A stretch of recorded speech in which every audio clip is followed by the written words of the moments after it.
بسم اللہ الرحمن الرحیم۔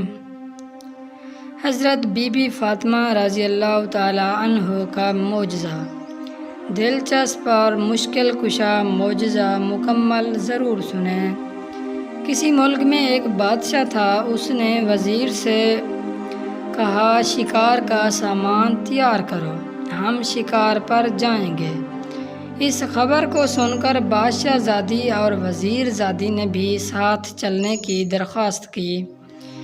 بادشاہ نے اجازت دے دی۔ بادشاہ اپنے لشکر کے ساتھ جنگل میں پہنچا۔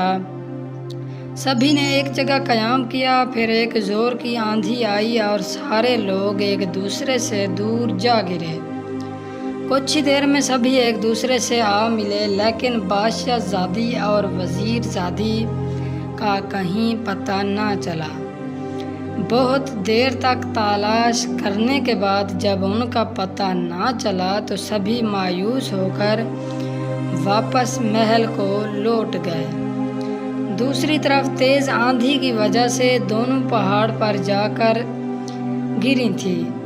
جب بہت دیر تک کوئی انہیں لینے نہیں آیا تو یہ دونوں بے تحاشا رونے لگیں اور روتے روتے بے ہوش ہو گئی۔ بے ہوشی کے عالم میں دیکھتی ہیں کہ ایک نقاب پوش معظمہ تشریف لائی ہیں اور بولیں کہ تم دونوں منت مان لو کہ اپنے والدین سے جب ملو گی تب جناب سیدہ بی بی فاطمہ رضی اللہ تعالیٰ عنہ کی کہانی سنو گی۔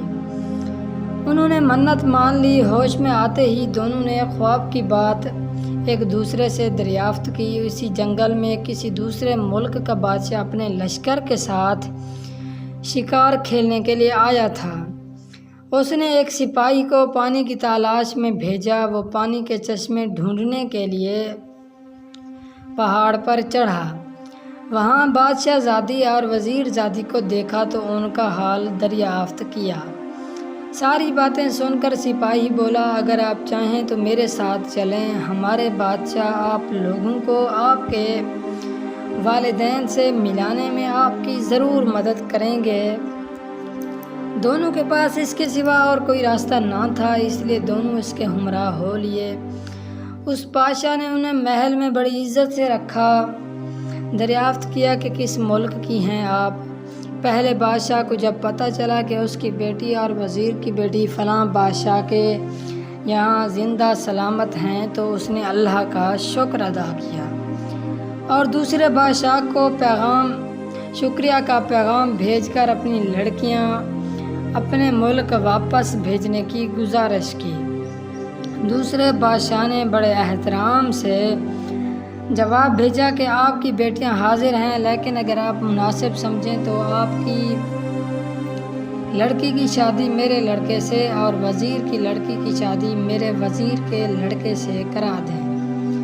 پہلے بادشاہ نے اس پیغام کو بڑی خوشی سے قبول کیا۔ دونوں لڑکیاں اپنے والدین سے مل کر بڑی خوش ہوئی۔ اسی خوشی کے عالم میں وہ دونوں کہانی سننا بھول گئیں۔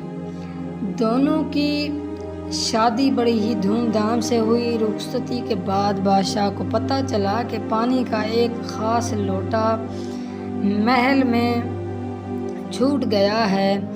لوٹا لانے کے لیے ایک سپاہی کو بھیجا گیا۔ وہاں پہنچ کر سپاہی نے جو دیکھا اس کے ہوش اڑ گئے۔ وہاں نہ تو تخت و تاج تھا، نہ بادشاہ اور نہ سپاہی، بس دروازے پر لوٹا رکھا ہوا تھا۔ اس نے لوٹا اٹھانے کو جیسے ہی ہاتھ بڑھایا، ایک سانپ اس کی طرف لپکا۔ یہ بھاگتا ہوا واپس آیا اور سارا حال بادشاہ کو سنایا۔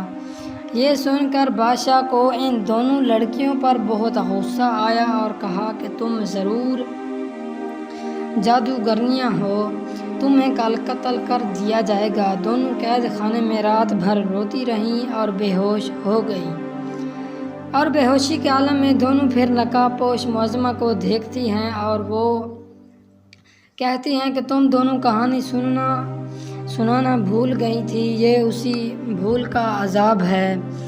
دونوں نے پوچھا، لیکن اب ہم کیا کر سکتے ہیں؟ اس پر نقاب پوش معظمہ بولی، صبح تم دونوں کے آنچل سے پیسے برآمد ہوں گے، اس سے شیرنی منگوا کر کہانی سن لینا۔ صبح ایسا ہی ہوا، ان دونوں نے کہانی سنی اور بادشاہ سے کہا آپ دوبارہ دریافت کرائیں۔ بادشاہ نے پھر ایک سپاہی ان کے ملک بھیجا۔ سپاہی نے واپس آ کر سارا حال بتایا کہ سب کچھ صحیح سلامت ہے اور وہ لوٹا بھی اس کے ہاتھ میں تھا۔ بادشاہ نے دونوں لڑکیوں سے پوچھا یہ سب کیا تھا اور اب سب پہلے جیسا کیسے ہے؟ تب دونوں لڑکیوں نے شکار پر جانے، طوفان سے پہاڑ پر پہنچنے، خواب میں نقاب پوش معظمہ کا آنا، منت مانگنا، پھر خوشی میں بھول جانے کا سارا حال بادشاہ کو کہہ سنایا اور کہا یہ اسی بھول کا عذاب تھا۔ رات ہم جب روتے بے ہوش ہو گئیں تو نقاب پوش معظمہ تشریف لائی اور ہمیں قید خانے میں ہی کہانی سننے کو کہا۔ صبح ہم نے کہانی سنی اور ہم سے عذاب ہٹا دیا گیا، اس لیے اب سب کچھ ٹھیک ہو گیا۔ بادشاہ نے ساری باتیں سن کر انہیں معاف کر دیا اور اللہ سے معافی مانگ کر نیک دعا کی۔ اتنی کہانی سنانے کے بعد وہ نقاب پوش معظمہ روح پوش ہو گئیں۔ میری دعا ہے کہ اللہ ہم سب کو اسلام کے راستے پر چلنے کی توفیق عطا فرمائے، آمین والسلام۔